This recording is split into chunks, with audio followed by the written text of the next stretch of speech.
हम सब लोग हॉल में बैठे हुए बातचीत कर रहे थे। तभी मेरी छोटी बहन ने मुझसे पूछा, भैया, आदमी की बुढ़ापे का सहारा उसका बेटा होता है या बेटी?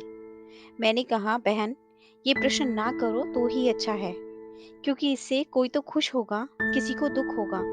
तो अन्य सभी लोग जिद करने लगे, नहीं नहीं, ये बात तो बतानी ही पड़ेगी, वो भी विस्तार से। मैंने कहा, तो फिर सुनो। बुढ़ापे का सहारा बेटा या बेटी नहीं, बहू होती है। जैसा कि आप लोगों से अक्सर सुनते आए हैं कि बेटा या बेटी बुढ़ापे की लाठी होती है, इसलिए लोग अपने जीवन में एक बेटा और एक बेटी की कामना जरूर रखते हैं, ताकि बुढ़ापा अच्छे से कटे। ये बात सच भी है, क्योंकि बेटा ही घर में बहू लाता है। बहू के आ जाने के बाद एक बेटा अपनी लगभग सारी जिम्मेदारी अपनी पत्नी के कंधों पर डाल देता है, और फिर बहू बन जाती है अपने बूढ़े सास ससुर की बुढ़ापे की लाठी। जी हाँ, मेरा तो यही मानना है। वो बहू ही होती है जिसके सहारे बूढ़े सास ससुर अपना जीवन अच्छे से व्यतीत करते हैं।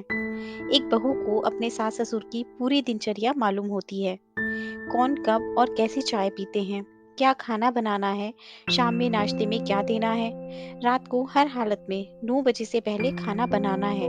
अगर सास ससुर बीमार पड़ जाएं तो पूरे मन या बेमन से बहू ही देखभाल करती है। अगर एक दिन के लिए बहू बीमार पड़ जाए या फिर कहीं चली जाए तो पूरे घर की धुरी हिल जाती है। परंतु यदि बेटा 15 दिन की यात्रा पर भी कहीं चला जाए तो बहू के भरोसे घर सुचारू रूप से चलता रहता है। बिना बहू के सास ससुर को ऐसा लगता है जैसे उनकी लाठी ही किसी ने छीन ली हो। वे चाय नाश्ते से लेकर खाने के लिए छटपटा जाएंगे। कोई और पूछने वाला उनके पास नहीं होता, क्योंकि बेटे के पास समय नहीं है। और अगर बेटे को समय मिल भी जाए तो भी वो कुछ नहीं कर पाएगा, क्योंकि उसे ये मालूम ही नहीं कि माँ बाबूजी को सुबह से रात तक क्या देना है। क्योंकि बेटे के चंद सवाल हैं और उसकी जिम्मेदारी खत्म। जैसे, माँ बाबूजी ने खाना खा लिया, चाय पी लिए, नाश्ता कर लिए, लेकिन कभी भी ये जानने की कोशिश नहीं करती कि वो क्या खाते हैं, कैसी चाय पीते हैं। ये लगभग सभी घरों की कहानी है। मैंने तो अधिकतर ऐसी बहुएं देखी हैं जो अपनी सास की बीमारी में तन मन से सेवा करती हैं। इसलिए मेरा मानना है कि बहू ही होती है बुढ़ापे की असली लाठी। लेकिन एक बात तो सच है, और सास ससुर को भी मेरा राजा बेटा, मेरी रानी बेटी की रट छोड़कर मेरी अच्छी बहू रानी की रट लगा लेनी चाहिए।